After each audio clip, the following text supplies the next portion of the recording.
ಆತ್ಮೀಯ ವಿದ್ಯಾರ್ಥಿಗಳೇ, ವಿಜಯನಗರ ಶ್ರೀ ಕೃಷ್ಣದೇವರಾಯ ವಿಶ್ವವಿದ್ಯಾಲಯ ಬಳ್ಳಾರಿ ಅಡಿಯಲ್ಲಿ ಬರುವ BSc ಪ್ರಥಮ ಸೆಮಿಸ್ಟರ್ ಬೇಸಿಕ್ ಕನ್ನಡ ಪಠ್ಯ ವಿಷಯವಾದ ಆಯ್ದ ಸಣ್ಣ ಕಥೆಗಳ ಸಂಗ್ರಹದಲ್ಲಿ ಇವತ್ತಿನ ತರಗತಿಯಲ್ಲಿ ಡಾಕ್ಟರ್ ಅನಸೂಯ ಕಾಂಬಳೆ ಅವರು ಬರೆದಿರುವ ದಹನ ಕಥೆಯಲ್ಲಿನ ಅಮಾನವೀಯತೆಯ ಬಗ್ಗೆ ತಿಳಿದುಕೊಳ್ಳೋಣ. ಅವಧಿ 13ನೇ ಅವಧಿ. ಡಾಕ್ಟರ್ ಅನಸೂಯ ಕಾಂಬಳೆ ಅವರು ಬರೆದಿರುವ ದಹನ ಕಥೆಯಲ್ಲಿ ಅಮಾನವೀಯತೆಯ ಬಗ್ಗೆ ತಿಳಿದುಕೊಳ್ಳೋಣ. ಪುನರ್ಮನನ. ಹಿಂದಿನ ಅವಧಿಯಲ್ಲಿ ನಾವು ದಹನ ಕಥೆಯಲ್ಲಿ ಬರುವ ರೂಪಾಲಿ ಮತ್ತು ಅನಾಥ ಪ್ರಜ್ಞೆಯ ಬಗ್ಗೆ ತಿಳಿದುಕೊಂಡಿದ್ದೇವೆ. ರೂಪಾಲಿ ಅತಿ ಮುದ್ದಾದ ಹುಡುಗಿ, ಲುಟುಲುಟು ಓಡಾಡುವಂಥ ಹುಡುಗಿ, ಅರಳು ಹುರಿದಂತೆ ಮಾತನಾಡೋ ಹುಡುಗಿ, 2-3 ವರ್ಷದ ಹುಡುಗಿ, ಕೌಟುಂಬಿಕ ವಿರಸದಿಂದ ದೂರಾದ ಈ ತಾಯಿಯಿಂದ ದೂರಾದಂಥ ಈ ಮಗು ಯಾವ ರೀತಿ ತಾಯಿಯ ಲಾಲನೆ, ಪಾಲನೆ, ಪೋಷಣೆ, ಆರೈಕೆಯಲ್ಲಿ ಬೆಳೆಯಬೇಕಾದ ಈ ಮಗು ಯಾವ ರೀತಿ ಅನಾಥ ಸ್ಥಿತಿಯಲ್ಲಿ ಬೆಳೀತಾ ಇದೆ, ತಂದೆ ಕೆಲಸ ಮಾಡುವ ಸ್ಥಳದಲ್ಲಿ ಯಾವ ರೀತಿ ದುರಂತ ಆತಂಕಗಳನ್ನು ಎದುರಿಸುತ್ತಾ ಬೆಳೀತಾ ಇದೆ ಅನ್ನುವುದನ್ನು ಗೌರಿ ಮತ್ತು ಸುನಿತಾ ಅವರ ಮಾತುಗಳಲ್ಲಿ ವ್ಯಕ್ತವಾಗುವುದನ್ನು ನಿನ್ನೆಯ ತರಗತಿಯಲ್ಲಿ ತಿಳಿದುಕೊಂಡಿದ್ದೇವೆ. ಇವತ್ತಿನ ತರಗತಿಯಲ್ಲಿ ನಾವು ದಹನ ಕಥೆಯಲ್ಲಿ ಬರುವ ಅಮಾನವೀಯತೆಯ ಬಗ್ಗೆ ತಿಳಿದುಕೊಳ್ಳೋಣ. ಈ ಅಮಾನವೀಯತೆ ಏನು? ಸತ್ಯಪ್ಪ ಒಬ್ಬ ಹಾಸ್ಟೆಲಿನ ಕಾವಲುಗಾರ, ರಾತ್ರಿ ಸಮಯದ ಕಾವಲುಗಾರ. ಆ ಕಾವಲುಗಾರನಿಗೆ ಒಂದು ಹಾಸ್ಟೆಲ್ ವಾಚ್ಮನ್ ಆಗಿ ರಾತ್ರಿ ಕಾವಲಿಗೆ ಬಂದಾಗ ಬೆಂಕಿ ದುರಂತಕ್ಕೆ ಒಳಗಾಗ್ತಾನೆ. ಆ ರೀತಿ ಒಳಗಾದಾಗ ಅವನಿಗೆ ಅಲ್ಲಿದ್ದಂಥ ಅಧಿಕಾರಿ ವರ್ಗದವರಾಗಿರಲಿ ಅಥವಾ ಅಲ್ಲಿ ಕೆಲಸ ಮಾಡುವಂಥ ಕೆಲಸಗಾರರಿಂದಾಗಲಿ ಯಾವುದೇ ಸಹಕಾರ ಬೇಗನೆ ಸಿಗದೆ ಯಾವ ರೀತಿ ಒಂದು ದುರಂತಕ್ಕೆ ಒಳಗಾಗ್ತಾನ ಅನ್ನೋದು ಈ ಕಥೆ ಚಿತ್ರಿಸುತ್ತಾ ಹೋಗುತ್ತದೆ. ತಳಮಟ್ಟದ ಜಾಗಗಳು ತಳಮಟ್ಟದ ಜನರಿಗೆ ಎತ್ತರದ ಜಾಗಗಳು ಹೇಗೆ ಬೆಲೆ ನೀಡಲಾರವು ಎಂಬುದನ್ನು ಈ ಕಥೆ ಚಿತ್ರಿಸುತ್ತಾ ಹೋಗುತ್ತದೆ. ಇವು ನೋಡಲಷ್ಟೇ ನಯನಾಜುಕಿನ ಜಾಗಗಳು. ಇವುಗಳ ಆಳದಲ್ಲಿ ಅಡಗಿರುವ ಅಮಾನವೀಯತೆ, ಕಠೋರ ಮನಸ್ಸು, ಕಲ್ಲು ಮನಸ್ಸು, ಅಮಾನವೀಯ ಮುಖಗಳನ್ನು ಈ ಕಥೆ ಚಿತ್ರಿಸುತ್ತಾ ಹೋಗುತ್ತದೆ. ಹಾಸ್ಟೆಲ್ಲು ಧಾರವಾಡದಲ್ಲಿರುವಂಥ ಒಂದು ಹಾಸ್ಟೆಲ್ಲು. ಅದಕ್ಕೆ ಕಾವಲುಗಾರನಾಗಿ ಸತ್ಯಪ್ಪ ಬಂದಿರ್ತಾನೆ. ಆ ಕಾವಲುಗಾರ ಸತ್ಯಪ್ಪನಿಗೆ ಬೆಂಕಿ. ಧಾರವಾಡದಲ್ಲಿರುವ ಹುಡುಗಿಯರ ಹಾಸ್ಟೆಲ್ಗೆ ಸತ್ಯಪ್ಪ ರಾತ್ರಿ ಸಮಯದ ಕಾವಲುಗಾರನಾಗಿರುತ್ತಾನೆ. ಹಾಗಾಗಿ ಒಂದು ರಾತ್ರಿ ಏನು ಮಾಡ್ತಾನೆ, ಕಾವಲು ಕಾಯಲಿಕ್ಕೆ ಅಲ್ಲಿಗೆ ಬರ್ತಾನೆ. ಅಲ್ಲಿ ಹಾಸ್ಟೆಲಿನ ಎದುರುಗಡೆ ಒಂದು ಬಿಲ್ಡಿಂಗ್ ಕಟ್ಟಡ ಕೆಲಸ, ನಿರ್ಮಾಣ ಕೆಲಸ ನಡೆದಿತ್ತು. ಅದು ಮುಗಿಯುತ್ತಾ ಬಂದಿತ್ತು. ಆಮೇಲೆ ರಾತ್ರಿ ಏನಾಗಿತ್ತು, ಮಳೆ ಜಿನಿ ಹಿಡಿದಿತ್ತು. ಅದೇ ಸಮಯಕ್ಕೆ ಕಾವಲುಗಾಗಿ ಯಾರು ಬರ್ತಾರೆ, ಸತ್ಯಪ್ಪ ಬಂದಿರ್ತಾನೆ. ಈ ವಾತಾವರಣದಲ್ಲಿ, ಆ ರಾತ್ರಿಯ ವಾತಾವರಣದಲ್ಲಿ ಇಡೀ ಒಂದು ವಿಶ್ವವಿದ್ಯಾಲಯದ ಒಂದು ಆವರಣದಲ್ಲಿ ಕೆಂಪು ಗುಲ್ಮೊಹರ್, ಹಳದಿ, ಪರ್ಪಲ್ ಕಲರ್ ಹೂಗಳಿಂದ ಆವರಣ ಏನಾಗಿತ್ತು, ಕಂಗೊಳಿಸ್ತಾ ಇತ್ತು. ಮಳೆಗಾಲದಲ್ಲಿ ಅದರ ಬಣ್ಣವೇ ಬೇರೆ. ಏಕೆಂದರೆ ಎಲ್ಲಿ ನೋಡಿದರೂ ಹಸಿರು ಹುಲ್ಲು, ಮಳೆ ನೀರು ಕುಡಿದು ಮೆತ್ತಗೆ ಮುತ್ತುಗಳ ಹೊತ್ತು ನಿಂತಂತೆ ಆ ಹಸಿರು ಹುಲ್ಲುಗಳು ಕೂತಿದ್ವು. ನೆಲವೋ ಶತಮಾನಗಳ ಬಾಯಾರಿಕೆಯಿಂದ ತೀರಿದ ಹಾಗೆ ಏನಾಗಿತ್ತು, ಶಾಂತವಾಗಿದ್ದು. ಆ ಒಂದು ಮಳೆಯಲ್ಲಿ ಕೊಡೆ ಹಿಡಿದು ನಡೆದಾಡುವುದೇ ಒಂದು ಸಂಭ್ರಮ. ಆ ರೀತಿಯ ವಾತಾವರಣ ಅಲ್ಲಿ ನಿರ್ಮಾಣವಾಗಿತ್ತು. ಆ ರಾತ್ರಿ ಸತ್ಯಪ್ಪ ಏನು ಮಾಡ್ತಾ ಇದ್ದ, ಕಾವಲುಗಾಗಿ ಅಲ್ಲಿ ಬಂದಿರುತ್ತಾನೆ. ಇದೇ ಸಮಯದಲ್ಲಿ ಹಾಸ್ಟೆಲ್ನಲ್ಲಿ ಯಾರು, ಸುನಿತಾ ಮತ್ತು ಗೌರಿ ಎಂಬ ಇಬ್ಬರು ವಿದ್ಯಾರ್ಥಿನಿಯರು ಅಲ್ಲಿ ಹಾಸ್ಟೆಲ್ನಲ್ಲಿ ಇರ್ತಾರೆ. ಅವರು ದಿನವಿಡೀ ಏನು ಮಾಡಿದ್ರು, ವಿಶ್ವವಿದ್ಯಾಲಯದ ಮೇನ್ ಲೈಬ್ರರಿ ಸೆಕ್ಷನ್ನಲ್ಲಿ, PhD ಸೆಕ್ಷನ್ನಲ್ಲಿ ಇವ್ರು ಏನು ಮಾಡಿರ್ತಾರೆ, ಓದ್ಕೊಂಡು ಸಾಯಂಕಾಲ ಬರೋ ಮುಂದೆ ಅಲ್ಲೇ ತಿಂಡಿ ಮತ್ತು ಚಹಾ ಕುಡಿದು ಬಂದಿದ್ರು. ರಾತ್ರಿ ಹಾಸ್ಟೆಲಿನ ನಿಯಮದಂತೆ ರಾತ್ರಿ 9 ಗಂಟೆಗೆ ಊಟ ಮಾಡಬೇಕಾಗಿತ್ತು.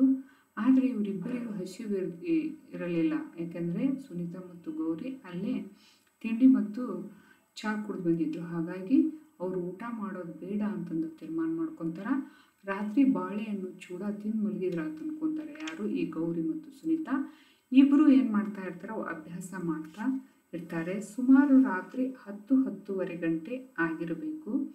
ಆವಾಗ ಅಳುವ ಒಂದು ಶಬ್ದ ಏನಾಗುತ್ತಾ ಕೇಳುತ್ತಾ. ಆ ಅಳುವ ಶಬ್ದ ಏನಾಗುತ್ತಾ ಹೆಚ್ಚಾಗುತ್ತಾ ಹೋಗುತ್ತಾ. ಆಮೇಲೆ ಹಾಸ್ಟೆಲ್ ಹುಡುಗಿಯರು ಏನು ಮಾಡಕ್ಕೆ ಕುಂದಿರ್ತಾರೆ, ಚೀರ ತೊಡಗ್ತಾರ. ಹಾಸ್ಟೆಲ್ ಹುಡುಗಿಯರು ಏನು ಮಾಡಕ್ಕೆ ಕುಂತಾರ, ಚೀರ ತೊಡಗ್ತಾರ. ಅವಾಗ ಎಲ್ಲರೂ ಓಡಾಡತೊಡಗ್ತಾರ. ಒಂದು ರೀತಿಯ ಗೊಂದಲದ ವಾತಾವರಣ ಏನಾಗುತ್ತೆ, ನಿರ್ಮಾಣವಾಗುತ್ತೆ. ಆವಾಗ ಏನಾಯಿತು ಅನ್ನೋದು ಯಾರಿಗೂ ಅರಿವಾಗಲ್ಲ. ಗೌರಿ ಸುನೀತಾರು ಕಿಟಕಿಯಲ್ಲಿ ನೋಡ್ತಾರ. ಸತ್ಯಪ್ಪನಿಗೆ ಏನಾಗಿರ್ತೈತಿ, ಬೆಂಕಿ ಹತ್ಕೊಂಡಿರ್ತೈತಿ. ಅಯ್ಯೋ ಸತ್ಯಪ್ಪನಿಗೆ ಬೆಂಕಿ ಎಂದು ಗೌರಿ ಏನು ಮಾಡ್ತಾಳ, ಕಿರುಚಾಡ್ತಾಳ. ಯಾರಿಗೂ ಓಡಿ ಹೋಗುವ ಆರಿಸುವ ಧೈರ್ಯ ಇಲ್ಲ. ಬೇರೆ ಬೇರೆ ನೈಟ್ ವಾಚ್ಮನ್ಗಳು ಬಂದಿರ್ತಾರೆ, ಆದರೂ ಯಾರಿಗೂ ಓಡಿ ಹೋಗಿ ಆರಿಸುವ ಧೈರ್ಯ ಇಲ್ಲ. ಎಲ್ಲರೂ ಹಾಗೆ ನೋಡ್ತಾ ನಿಂತು ಬಿಡ್ತಾರ. ಇಲ್ಲಿ ಹಾಸ್ಟೆಲ್ ಹುಡುಗಿಯರ ಬಾಗಿಲನ್ನು ಸಹಿತ ಅವ್ರು ತೆರಿತಾ ಇಲ್ಲ. ಇಲ್ಲಿ ಹುಡುಗಿಯರು ಒಳಗೇನೆ ಕಿಟಕಿಯಲ್ಲಿ ನೋಡುತ್ತಾ ಚೀರಾಡತೊಡಗ್ತಾ ಇದ್ದಾರೆ. ಈ ಮಳೆಯಲ್ಲಿ ಅದೇಗ ಬೆಂಕಿ ಹತ್ತಿತ್ತು ಅಂತಂದು ಎಲ್ಲರೂ ಮಾತನಾಡ್ಕೋತಾರ. ಈ ವಾಚ್ಮನ್ಗಳು ಎಲ್ಲರೂ ಒಂದೇ ಕಡೆ ಇದ್ರಲ್ಲ, ಈತನಿಗೊಬ್ಬನಿಗೆ ಯಾಕೆ ಬೆಂಕಿ ಹತ್ತು, ಇವರೆಲ್ಲರೂ ಸೇರಿ ಏನಾದರೂ ಕುಡಿದಿದ್ದಾರಾ ಅಂತಂದು ಗುಸುಗುಸಿ ಗುಮಾನಿ ಹಬ್ಬತ್ತ. ಆವಾಗ ಇಲ್ಲಿ ಸುನೀತಾ ದಬಾಯಿಸ್ತಾಳ. ಚೆನ್ನಪ್ಪ ಅನ್ನೋ ಇನ್ನೊಬ್ಬ ವಾಚ್ಮನ್, ಚೆನ್ನಪ್ಪ ನೀನು ಮನುಷ್ಯನೋ ಅಲ್ಲೋ, ಹೋಗಿ ಸತ್ಯಪ್ಪನ ಬೆಂಕಿ ಹಾರಿಸು, ನಮಗಾದರೂ ಏನು ಬಾಗಿಲ್ತೀರಿ ಅಂತಂದು ಹೇಳಿ ದಬಾಯಿಸ್ತಾಳ. ಉಳಿದ ಹುಡುಗಿಯರು ಏನು ಮಾಡ್ತಾರ, ದಬಾಯಿಸ್ತಾರ. ಆವಾಗ ಚೆನ್ನಪ್ಪ ಅನಿವಾರ್ಯವಾಗಿ ಅಲ್ಲೇ ಬಿದ್ದಂಥ ಸಿಮೆಂಟ್ ಚೀಲಗಳನ್ನು ತೆಗೆದುಕೊಂಡು ಬೆಂಕಿ ಹಾಸ್ಲಿಕ್ಕೆ ಹೋಗ್ತಾನ. ಇವು ಬರುವುದನ್ನೇ ನೋಡಿ ಇವನಡಿಗೆನೇ ಬರುತ್ತಾನೆ. ಯಾರು? ಸತ್ಯಪ್ಪ. ಗಾಬರಿಯಾಗಿ ಚೆನ್ನಪ್ಪ ಹಿಂದಿರುಗಿ ಬಿಡ್ತಾನೆ. ಆವಾಗ ಹಾಸ್ಟೆಲ್ ಸೆಕ್ರೆಟರಿ ಆಶಾ ಏನು ಮಾಡ್ತಾಳ, ಹಿಂದೆ ಹೋಗು ಚೆನ್ನಪ್ಪ, ಮುಂದೋಗ್ಬೇಡ, ಹಿಂದೆ ಹೋಗಿ ಬೆಂಕಿ ಹಾರಿಸು ಅಂತಂದು ಹೇಳ್ತಾಳ.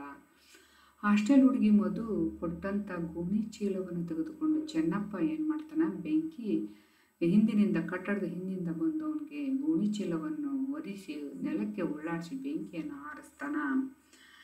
ಹೀಗೆ ಹಾಸ್ಟೆಲ್ಗೆ ಅಂದು ಏನಾಗಿತ್ತು, ಸಿಡಿಲು ಬಡ್ದಂತಾಗಿತ್ತು. ಯಾಕೆಂದರೆ ಒಬ್ಬ ಜೀವಂತ ವ್ಯಕ್ತಿ ಸುಡುವುದನ್ನು ಅವರು ನೋಡಿ ಯಾರಿಗೂ ಕಣ್ಣಿಗೂ ನಿದ್ದೆ ಏನು ಮಾಡಲಿಲ್ಲ, ಹತ್ತಲಿಲ್ಲ. ನೋಡ್ರಿ, ಅಷ್ಟೊತ್ತಿಗೆ ಇಲ್ಲಿ ಕಾವಲುಗಾರ ಸತ್ಯಪ್ಪನ ನರಳಾಟ ಜೋರಾಯಿತು. ಅವ ಅರ್ಧಮರ್ಧ ಸುಟ್ಟು ಹೋಗಿದ್ದ ಸತ್ಯಪ್ಪ ನೋವಿನಿಂದ ಚಿರಾಡ ಕುಂತಲ್ಲಿ ಕೂಡಲಾಗದೆ, ನಿಂತಲ್ಲಿ ನಿಲ್ಲಲಾಗದೆ ಓಡಾಡತೊಡಗ್ತಾನ. ಅಯ್ಯಯ್ಯೋ ಯಪ್ಪಯ್ಯಪ್ಪೋ ಅಂತಂದು ಏನು ಮಾಡಕ್ಕೂತ, ಕೂಗಾಡಕ್ಕೂತ. ಅವನ ನರಳಾಟ ನೋಡುವುದು ಸಾಧ್ಯವೇ ಇರಲಿಲ್ಲ.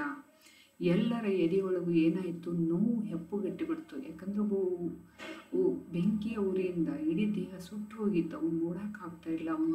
ಅವನ ನರಳಾಟ ನೋಡುವುದು ಸಾಧ್ಯವಿರಲಿಲ್ಲ. ಎಲ್ಲರ ಎದೆಯೊಳಗೂ ಒಂದು ನೋವು ಹೆಪ್ಪುಗಟ್ಟಿತ್ತು. ಕಣ್ಣುಗಳು ಏನಾದರೂ ಎಲ್ಲರೂ ಒಣಗಿ ಹೋದವು. ಎಲ್ಲ ಹುಡುಗಿಯರು ಸೇರಿ ಏನು ಮಾಡಿದರು, ಸೆಕ್ಯೂರಿಟಿ ಗಾರ್ಡ್ ಮತ್ತು ಪೊಲೀಸರಿಗೆ ತಿಳಿಸಲು ಚೆನ್ನಪ್ಪನನ್ನು ಕಳಿಸ್ತಾರ. ಯಾಕಂದ್ರೆ ಹಾಸ್ಟೆಲ್ ಹುಡುಗಿಯರು ಬೀಗ ಹಾಕಿಬಿಡ್ತಾರೆ, ಹೊರಗೆ ಬರಲಿಕ್ಕೆ ಆಗ್ತಾಯಿಲ್ಲ. ಹಾಗಾಗಿ ವಾಚ್ಮನ್ನಿಗೆ ಹೇಳ್ತಾರೆ, ಇನ್ನೊಬ್ಬ ವಾಚ್ಮನ್ ಇದ್ದಂತ ಚೆನ್ನಪ್ಪಗೆ ಹೇಳ್ತಾರೆ, ಹೋಗಿ ಫಸ್ಟು ಹಾಸ್ಟೆಲ್ ಸೆಕ್ರೆಟ್ರಿ ಅವರಿಗೆ ತಿಳಿಸು, ಸೆಕ್ಯೂರಿಟಿ ಗಾರ್ಡ್ ಅವರಿಗೆ ತಿಳಿಸು ಮತ್ತು ಪೊಲೀಸ್ನವರಿಗೆ ತಿಳಿಸು ಅಂತಂದು ಹೇಳಿ ಕಳಿಸ್ತಾರೆ. ಚೆನ್ನಪ್ಪನಿಂದ ಮಾಹಿತಿಯನ್ನು ಪಡೆದಂಥ ಪೊಲೀಸರು ಬರಲೇ ಇಲ್ಲ. ಅಲ್ಲೇ ಕಾಲ ತೆಳೆಯುತ್ತಾ ಏನು ಮಾಡಿಬಿಟ್ರು, ಸಮಯವನ್ನು ತೊಳಾಕುಂತರು, ಬರಲಿಲ್ಲ. ಈಗ ವಿದ್ಯಾರ್ಥಿನಿಯರಿಗೆ ಒಂದು ಅಸಮಾಧಾನ, ಸಿಟ್ಟು ಏನಾಯಿತು, ಹೆಚ್ಚಾಯಿತು. ಯಾಕಂದರೆ ಸತ್ಯಪ್ಪ ನೋವಿನಿಂದ ಚಿರಾಡ್ತಾ ಇದ್ದಾನೆ. ವಿದ್ಯಾರ್ಥಿನಿಯರ ಸಿಟ್ಟು ನೆತ್ತಿಗೇರುತ್ತಿತ್ತು. ಗೌರಿ, ಸುನೀತಾ, ಆಶಾ ಇನ್ನೂ 4-6 ಹುಡುಗಿಯರು ಸೇರಿ ವಿ.ಸಿ ಮನೆಗೆ ಹೋಗಿ ವಿಚಾರವನ್ನು ತಿಳಿಸಲು ಹೋಗ್ಬೇಕಂತಂದು ನಿರ್ಧರಿಸ್ತಾರ. ಅಂದು ಬೇರೆ ಹಾಸ್ಟೆಲ್ ವಾರ್ಡನ್ನು ಅವರು ಯಾವುದೋ ಕೆಲಸದ ನಿಮಿತ್ತ ಊರಿಗೆ ಹೋಗಿರ್ತಾರೆ. ಅವರಿದ್ದಿದ್ರೆ ಆಂಬುಲೆನ್ಸ್ ಆದರೂ ಏನು ಮಾಡ್ತಾಯಿದ್ರು, ವ್ಯವಸ್ಥೆ ಮಾಡ್ತಾಯಿದ್ರು. ಹಾಸ್ಟೆಲ್ ವಿಷಯದಲ್ಲಿ ಅವರು ಏನಾಗಿದ್ರು, ಅತ್ಯಂತ ಸ್ಟ್ರಿಕ್ ಆದಂಥ ವಾರ್ಡನ್ ಆಗಿದ್ದರು. ಇಂಥ ವಿಷಯದಲ್ಲಿ ಮಾನವೀಯತೆ ಉಳ್ಳಂಥ ವ್ಯಕ್ತಿ ಆಗಿದ್ದರು. ಅವರಿದ್ದಿದ್ರೆ ಚೆನ್ನಾಗಿರ್ತಿತ್ತು. ಹೇಗಾದರೂ ಮಾಡಿ ಸತ್ಯಪ್ಪನನ್ನು ಏನು ಮಾಡ್ಬೋದಾಗಿತ್ತು, ಆಸ್ಪತ್ರೆಗೆ ಸೇರಿಸ್ಬೋದಾಗಿತ್ತು ಅಂತಂದು ಎಲ್ಲ ಹುಡುಗಿಯರು ಮಾತಾಡ್ಕೊತಾರ. ಆದರೂ ಚೆನ್ನಪ್ಪ ಮಾತ್ರ ಹಾಸ್ಟೆಲ್ ಬಾಗಿಲನ್ನು ತೆರಲಿಕ್ಕೆ ಸಿದ್ಧ ಇರಲಿಲ್ಲ. ಹುಡುಗಿಯರು ಜೋರು ಮಾಡಿದರು, ಆದರೂ ತೆಗಲಿಕ್ಕೆ ತಯಾರಿಲ್ಲ. ನಾ ಹೇಳಿ ಬಂದೇನಲ್ರಿ, ಆಯಿತು ಬರ್ತಾರೆ, ನೀವೆಲ್ಲ ನಿಮ್ಮ ರೂಮ್ಗೆ ಹೋಗ್ರಿ ಅಂತಂದು ಹೇಳಿ ಸುಮ್ಮನಾದ. ಅವಾಗ ನೋಡ್ರಿ, ಯಾಕೆ ಬರಲಿಲ್ಲ ಇವ, ಇನ್ನೂ ಯಾಕೆ ಬರಲಿಲ್ಲ, ಯಾರು ಬರಲಿಲ್ಲ, ಈ ವಾಚ್ಮನ್ ಜೀವಕ್ಕೇನು ಬೆಲೆನೇ ಇಲ್ವಾ? ಹಿಂಗ ದೊಡ್ಡವ್ರಿಗೆ ಹಿಂಗೆ ಆಗಿದ್ರೆ ಹೆಂಗೆ ಓಡಾಡ್ತಿದ್ರು ಅಂತಂದು ಏನು ಮಾಡ್ತಾರೆ ಅವರು, ಜೋರು ಮಾಡ್ತಾರ. ಹೀಗೆ ಏನು ದೊಡ್ಡವರಿಗೆ ಹಿಂಗೆ ಆಗಿದ್ರೆ ಹೆಂಗೆ ಓಡಾಡ್ತಿದ್ರು ಎಂದು ಜೋರು ಮಾಡಿದರು. ಆದರೆ ಅವರ ಮಾತು ಮಾತ್ರ ಗಾಳಿಯಲ್ಲಿ ತೇಲಿ ಹೋಯಿತು. ಅಷ್ಟೇ, ಚೆನ್ನಪ್ಪ ಮತ್ತೆ ಕರೆಯಲು ಹೋದ. ರಾತ್ರಿ 12 ಗಂಟೆ ಆದರೂ ಒಬ್ಬರ ಸುಳಿವು ಇಲ್ಲ. ಸತ್ಯಪ್ಪನ ಅಳು ಏನು ಮಾಡಿತು, ನರಳಿಕೆ ಕ್ಷೀಣಿಸುತ್ತಿತ್ತು. ಸಾಯ್ತಾನೋ ಅನ್ನೋ ದಿಗಿಲು ಎಲ್ಲ ವಿದ್ಯಾರ್ಥಿನಿಯರಲ್ಲಿ ಆವರಿಸತೊಡಗಿತು. ಸತ್ಯಪ್ಪನ ವಿರುದ್ಧ ಗಾಳಿ ಸುದ್ದಿ. ರಾತ್ರಿ 1 ಗಂಟೆಗೆ ಪೊಲೀಸರು ಮತ್ತು ರಿಜಿಸ್ಟ್ರರ್ ಬರ್ತಾರ. ಸತ್ಯಪ್ಪನನ್ನ ಹುಬ್ಬಳ್ಳಿಯ KMCಯಲ್ಲಿ ಏನು ಮಾಡಿದ್ರು, ದಾಖಲು ಮಾಡ್ತಾರ. ಮರುದಿನ ಸತ್ಯಪ್ಪನ ವಿರುದ್ಧ ಏನಾಯಿತು, ಗಾಳಿ ಸುದ್ದಿ ಹಬ್ಲಿಕ್ಕೆ ಹತ್ತಿತ್ತು. ನೋಡ್ರಿ, ವಿಶ್ವವಿದ್ಯಾಲಯದ ತುಂಬ ಸುದ್ದಿ ಹಬ್ಬಿತ್ತು. ಹಾಸ್ಟೆಲಿನಲ್ಲಿ ಒಂದು ರೀತಿಯ ಆತಂಕದ ವಾತಾವರಣ ಮನೆ ಮಾಡಿತ್ತು. ಚೆನ್ನಪ್ಪ ರಾತ್ರಿ ಒಂದು ಸುದ್ದಿ ತರ್ತಾನೆ. ಏನಂತ ತರ್ತಾನಂದ್ರೆ, ಅವನಿಗೆ ಫಿಟ್ಸ್ ಬರ್ತಾ ಇತ್ತು ಮತ್ತು ಬೇರೆ ಕುಡಿತಾ ಇದ್ದ. ಹಾಗಾಗಿನೇ ನೋಡ್ರಿ, ಎಷ್ಟೋ ತನಕ ನಮ್ಮ ಜೊತೆನೇ ಎಲ್ಲ ವಾಚ್ಮನ್ಗಳ ಜೊತೆನೇ ಇದ್ದ. ಇಲ್ಲೇ ಕೂಡಪ್ಪ ಅಂತ ಹೇಳಿದೆ. ಇಲ್ಲ, ಮಳೆ ನಿಂತೈತಿ, ಹೋಗ್ತೀನಿ ಅಂತ ಹೋದ. ಎಲ್ಲೋ ಟೈರು ಮತ್ತು ಸಿಮೆಂಟ್ ಚೀಲ ಹಾಕಿ ಬೆಂಕಿ ಕಾಸ್ಕೊಂಡು ಕೂತಾನ. ಆ ಹೊತ್ನ್ಯಾಗ ಪೀಡ್ಸ್ ಬಂದು ಬೆಂಕಿ ಒಳಗೆ ಬಿದ್ದಾನ ಅನ್ನೋ ಮಾತನ್ನ ಹೇಳ್ತಾನ. ಈ ರೀತಿ ಸುದ್ದಿ. ಮರುದಿನ ಮತ್ತೊಂದು ಸುದ್ದಿ ಬಂತು. ಸತ್ಯಪ್ಪನ ಹೆಂಡತಿ ಗುಣ ಸರಿ ಇರಲಿಲ್ಲ. ಆ ಗಂಡನಿಗೆ ಏನು, ಸತ್ಯಪ್ಪನಿಗೆ ಸರಿಯಾಗಿ ಊಟ ಹಾಕ್ತಾ ಇರಲಿಲ್ಲ. ಆಮೇಲೆ ಏನೇನೋ ಕೆಟ್ಟ ವಿಚಾರಗಳನ್ನು ಹೇಳಿದ. ಈ ಕಾರಣದಿಂದಾಗಲೇ ಆತ ರಾತ್ರಿಯ ಕಾವಲುಗಾರ ಕೆಲಸಕ್ಕೆ ಬರುತ್ತಾ ಇದ್ದ ಎಂಬ ಗಾಳಿ ಸುದ್ದಿಗಳು ಹಬ್ಬತೊಡಗಿದವು. ಈ ವಿಚಾರಗಳಲ್ಲಿ ಉಳ್ಳಿಲ್ಲ ಅಂತಂದು ವಿದ್ಯಾರ್ಥಿನಿಯರಲ್ಲಿ ಏನಾದರೂ ಸುಮ್ಮನಾಗಿಬಿಟ್ರು. ಸತ್ಯಪ್ಪನ ದುರಂತ ಸಾವು ಹಾಸ್ಟೆಲ್ ಹುಡುಗಿಯರಿಗೆ ಇದೊಂದು ಮರೆಯಲಾಗದ ಘಟನೆಯಾಗಿತ್ತು. ಯಾಕಂದ್ರೆ ಸತ್ಯಪ್ಪ ವಿಶ್ವವಿದ್ಯಾಲಯದ ಕಾಯಂ ನೌಕರನಲ್ಲ. ಆತ ಕಾಂಟ್ರಾಕ್ಟ್ ಬೇಸ್ ಮೇಲೆ ಸೇರ್ಕೊಂಡಾತ. ಕಾಯಂ ನೌಕರನಾದರೆ ಆತ ಸತ್ತರೂ ಆತನ ಹೆಂಡತಿ ಅಥವಾ ಮಕ್ಕಳಿಗೆ ಏನಾಗುತ್ತಾ, ಉದ್ಯೋಗ ಸಿಗುತ್ತಾ ಅಥವಾ ಏನಾದರೂ ಸರ್ಕಾರದಿಂದ ಹಣದ ಸೌಲಭ್ಯ ಸಿಗುತ್ತಾ. ಆದರೆ ಇಲ್ಲಿ ಸತ್ಯಪ್ಪ ಒಬ್ಬ ಕಾಂಟ್ರಾಕ್ಟ್ ಬೇಸ್ ಮೇಲೆ ಸೇರಿದಾತ. ಹೀಗಾಗಿ ಆತ ಏನಾದರೂ ಮರಣ ಹೊಂದಿದರೆ ಆತನ ಕುಟುಂಬಕ್ಕೆ ಯಾವುದೇ ಅನುಕೂಲತೆಗಳು ಲಭ್ಯವಿರಲಿಲ್ಲ. ಹಾಗಾಗಿ ವಿದ್ಯಾರ್ಥಿಗಳ ಮನಸ್ಸುಗಳು ಏನಾದರೂ ಮಿಡಿಯತೊಡಗಿದವು. ಸತ್ಯಪ್ಪನ ಹೆಂಡತಿ ಮಕ್ಕಳ ಗತಿ ಏನು ಎಂದು ವಿದ್ಯಾರ್ಥಿನಿಯರ ಮನಸ್ಸುಗಳು ಏನಾದರೂ ಮಿಡಿಯತೊಡಗಿದವು. ವಿದ್ಯಾರ್ಥಿನಿಯರ ಕಣ್ಣ ಮುಂದೆ ಅಳಿಸಲಾಗದೊಂದು ಚಿತ್ರ ಕುಣಿಯುತ್ತಿತ್ತು. ಯಾಕಂದರೆ ಒಬ್ಬ ಜೀವಂತ ವ್ಯಕ್ತಿ ಏನಾದ ಸುಟ್ಟು ದಹನವಾಗಿ ಹೋದ. ಆದರೂ ಸಹಿತ ಇಂಥ ಒಂದು ಎತ್ತರದ ಜಾಗದಲ್ಲಿ, ಇಂಥ ಒಂದು ಜ್ಞಾನ ಪಡೆಯುವಂಥ ಜಾಗದಲ್ಲಿ ಯಾರೂ ಆ ಕಡೆ ಗಮನ ಕೊಡದೆ, ಅದಕ್ಕೆ ನ್ಯಾಯವನ್ನು ಒದಗಿಸದೆ, ಅವನ ಸಾವಿಗಾಗಿ ಮಿಡಿಯದೆ ಹೋದರಲ್ಲ ಅನ್ನೋದೊಂದು ವಿದ್ಯಾರ್ಥಿನಿಯರಿಗೆ ಏನಾಯಿತು, ಅಳಿಸಲಾಗದಂಥ ಒಂದು ಘಟನೆ ಅನ್ನಿಸ್ತು. ವಿಶ್ವವಿದ್ಯಾಲಯದವರು ಯಾರೂ ಸತ್ಯಪ್ಪನ ಸಾವಿಗೆ ಏನು ಕೊಡಲೇ ಇಲ್ಲ, ಗಮನವನ್ನು ಕೊಡಲೇ ಇಲ್ಲ. ಒಬ್ಬ ಸಾಮಾನ್ಯ ನೌಕರನ ಜೀವಕ್ಕೆ ಬೆಲೆನೇ ಇಲ್ಲ. ಈ ಜಗತ್ತಿನ ವ್ಯವಸ್ಥೆನೇ ಹೀಗೆ ಅನ್ಕೊಂತಾರೆ ವಿದ್ಯಾರ್ಥಿನಿಯರು. ವಿಶ್ವವಿದ್ಯಾಲಯದ ಸುಂದರ ಮೋಹಕತೆಯಲ್ಲಿ ಈ ಸತ್ಯಪ್ಪನ ಸಾವು ಏನಾಯಿತು, ಮರೆಯಾಗಿ ಹೋಯಿತು. ಈ ರೀತಿಯಾಗಿ ಅಂದ್ರೇನು, ಸತ್ಯಪ್ಪನ ಸಾವು ಏನಾಯಿತು, ಮರೆಯಾಗಿ ಹೋಯಿತು.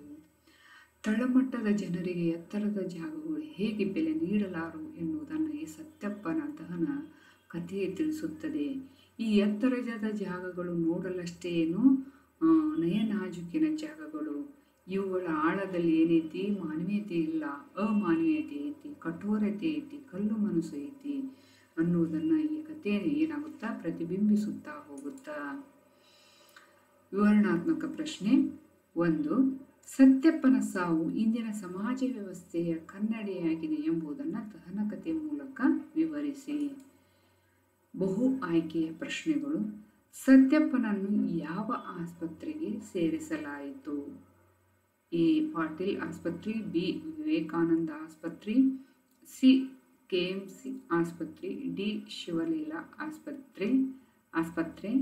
ಇವುಗಳಲ್ಲಿ ಸರಿಯಾದ ಉತ್ತರ ಯಾವುದು ಎಂಬುದನ್ನು ಗುರುತಿಸಿ. ಸರಿಯಾದ ಉತ್ತರ ಕೆಎಂಸಿ ಆಸ್ಪತ್ರೆ. ಬಹು ಆಯ್ಕೆಯ ಪ್ರಶ್ನೆ 2. ಸತ್ಯಪ್ಪನಿಗೆ ಹತ್ತಿದ ಬೆಂಕಿಯನ್ನು ಆರಿಸಿದವರು ಯಾರು? ಆಯ್ಕೆ ಎ ಚೆನ್ನಪ್ಪ, ಆಯ್ಕೆ ಬಿ ಗೌರಿ, ಆಯ್ಕೆ ಸಿ ಸುನೀತಾ, ಆಯ್ಕೆ ಡಿ ಆಶಾ. ಇವುಗಳಲ್ಲಿ ಸರಿಯಾದ ಉತ್ತರ ಯಾವುದು ಎಂಬುದನ್ನು ಗುರುತಿಸಿ. ಸರಿಯಾದ ಉತ್ತರ ಯಾವುದು ಎಂಬುದನ್ನು ನೋಡೋಣವ. ಸರಿಯಾದ ಉತ್ತರ ಎ ಚೆನ್ನಪ್ಪ.